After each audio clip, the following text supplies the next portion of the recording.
MK फाउंडेशनचे संस्थापक अध्यक्ष महादेव कोगनुरे यांचे आमदार प्रणितीताई शिंदे यांनी घेतली भेट। सोलापुरातील सामाजिक कार्यात अग्रेसर समजले जाणारे एमके फाउंडेशन या सामाजिक संस्थेचे संस्थापक अध्यक्ष तथा सागर सिमेंट कंपनीचे महाराष्ट्र राज्याचे मुख्य प्रबंधक महादेव कोगनुरे यांची काँग्रेस महाविकास आघाडीच्या उमेदवार तथा आमदार प्रणिती शिंदे यांनी त्यांच्या पनाश येथील त्यांच्या निवासस्थानी जाऊन सदिच्छा भेट घेतली। यावेळी काँग्रेसचे प्रवक्ते प्राध्यापक अशोक निंबर्गी उपस्थित होते। आमदार प्रणिती शिंदे यांच्या या भेटीने राजकीय वर्तुळातील चर्चेला उधाण आले आहे। कोगनुरे परिवाराने आमदार प्रणिती शिंदे यांचे स्वागत केले। यावेळी महादेव कोगनुरे यांचे शहर आणि जिल्ह्यातील असंख्य समर्थकांनी आमदार प्रणिती शिंदे यांच्या स्वागताला उपस्थिती लावली।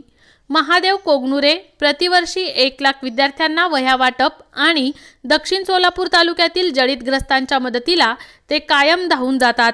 अशा लोकांचे तारणहार अशी त्यांची ओळख बनली आहे।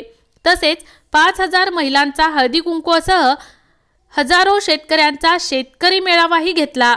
स्वतःच्या मुलाचा वाढदिवस थाटामाटात साजरा करण्याऐवजी अनाथ आश्रमामधील विद्यार्थ्यांसोबत साजरा करून समाजासमोर त्यांनी एक आदर्श निर्माण केला आहे।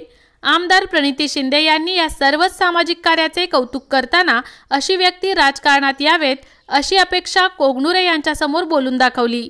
महादेव कोगनुरे हे लिंगायत समाजातील सामाजिक कार्यकर्ते म्हणून एक चांगली ओळख आहे। एकूणच त्यांचे सामाजिक कार्य पाहता ते दक्षिण सोलापूर विधानसभा मतदारसंघातून इच्छुक असल्याचे बोलले जाते।